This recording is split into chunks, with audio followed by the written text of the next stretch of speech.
If you're a parent, a caregiver, or honestly just someone fascinated by how little minds work, you already know the absolute minefield that is toddler screen time, right? We all want that holy grail, healthy, educational, and most importantly, meltdown-free content for the little ones in our lives.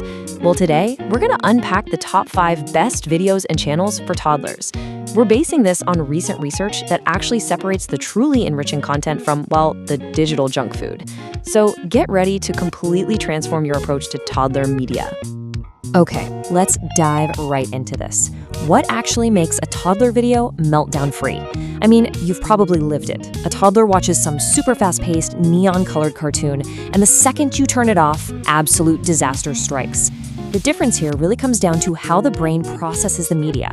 We're looking for content that actively supports language building and emotional regulation rather than just that passive, mind-numbing zombie stare.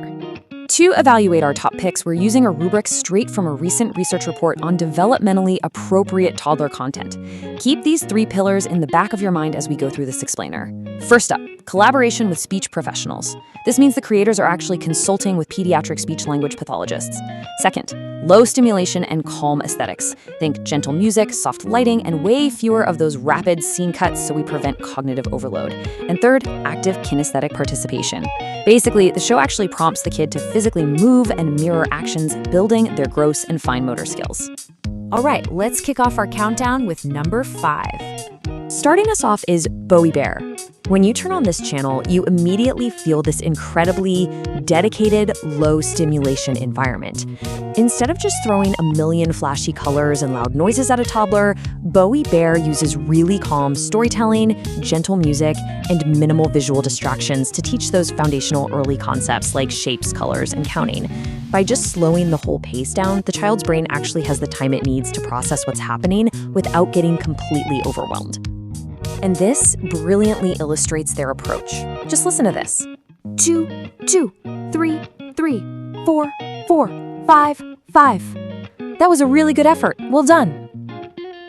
Notice that slow, deliberate, encouraging repetition? It isn't rushed at all. It gives the toddler this safe, predictable auditory space where they can confidently guess and repeat the numbers out loud.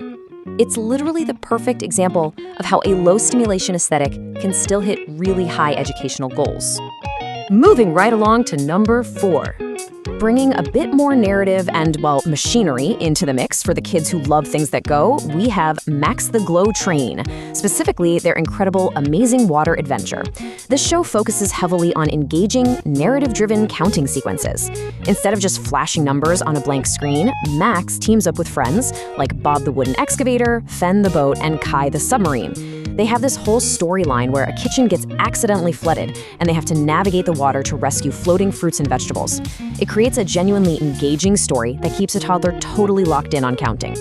Check out the exact dialogue from that rescue mission. They don't just say the number and move on. They itemize the count. 1 watermelon, 2 carrots, all the way up to 9 radishes and 10 strawberries. By pairing the counting with very distinct visual objects inside a story, it gives toddlers the actual time they need to process numbers alongside tangible things. And hey, they even weave in a little lesson about turning the water off when you're done using it. Pretty great, right? Coming in at number 3. Shifting toward a bit more physical and musical engagement, we find Super Simple Play with Caitie. Let me tell you, her channel is phenomenal. It has this really sensory-friendly, moderate-paced vibe that honestly feels a lot like Mr. Rogers' Neighborhood.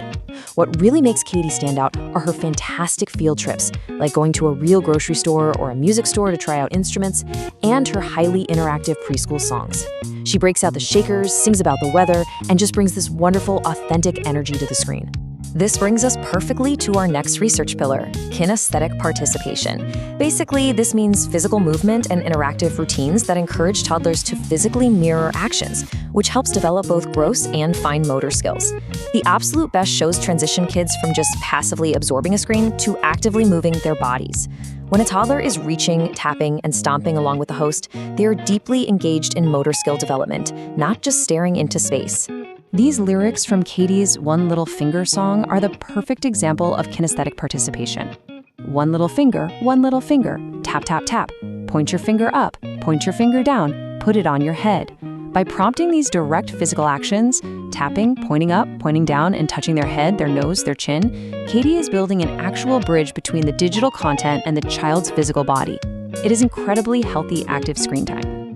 All right, we are down to number 2. Diving into highly expert-driven content, we have Miss Moni. She's an Australian music educator who brilliantly weaves pediatric speech pathology principles right into her videos. The environment she creates is completely calming and feels just like a gentle classroom. She uses Auslan, which is Australian Sign Language, to accompany her speech, and she guides toddlers through language, phonics, and even emotional regulation. Whether she's having a little tea party with Emma the elephant or building a wooden block tower, the pacing is just incredibly deliberate. Now, what's really interesting here is the intentional pacing hidden right in her dialogue. Listen to this structure. What color is the fire truck? It's red. Let's put it on the red. She asks a question, pauses for the child to think, gives the answer, and then does an action. She's patiently modeling language and sorting colors, but crucially, she leaves those distinct auditory pauses. That's no accident. That's a specific speech pathology tactic to give the child the literal space to formulate an answer before moving on. It is absolutely brilliant. And finally, taking our number 1 spot. Reaching the very top of our list, we have the incredibly popular Ms. Rachel. What's so fascinating about her content is how she's the ultimate combination of all 3 of our research pillars. Her videos utilize extreme interactivity, a heavy use of sign language, and this incredibly direct, empathetic way of talking right to the camera. Whether she's singing the wheels on the bus, playing peekaboo, or just marching around on her tiptoes, she creates a digital environment where the toddler genuinely feels seen and directly spoken to. Take a look at how she phrases things. Can you get out your 2 hands? 1, 2, open, shut them. It perfectly merges simple motor commands with this really warm conversational tone. Notice it's an invitation, not a demand. She pairs counting with that kinesthetic participation we talked about, and she does it with this enthusiastic facial expression that perfectly mirrors how a loving caregiver interacts with a child in real life. So the crucial point here is how Ms. Rachel layer cakes the learning process. Listen to this approach. Let's sing it, da, da. Let's clap it, da, da. Let's sign it, da, da. She attacks a single phonetic syllable through multiple sensory avenues all at the same time. She asks the child to speak it, sing it, clap it, and sign it. By doing this, she is building these super robust neural pathways in the toddler's brain, ensuring deep cognitive retention of those early speech sounds. Seeing all these channels side by side really brings it all together. When we review our top picks against that initial research rubric, the pattern is super clear. Boey Bear completely excels in low stimulation. Super Simple Play with Caitie is an absolute champion of kinesthetic movement. And our top 2, Ms. Moni and Ms. Rachel, they manage to hit highly evident across all 3 categories. They keep it calm, they make it physical, and they directly apply proven speech pathology tactics. Understanding this rubric actually empowers you to spot these healthy traits out in the wild. You don't have to rely on whatever the algorithm spits out anymore, because now you know the science. So I'm going to leave you with this final provocative question. How will you approach your child's media diet moving forward? Now that you know the distinct difference between passive stimulation and active, healthy engagement, what boundaries will you set? Thank you so much for joining me on this explainer, and I highly encourage you to go out and look at media through this brand new lens.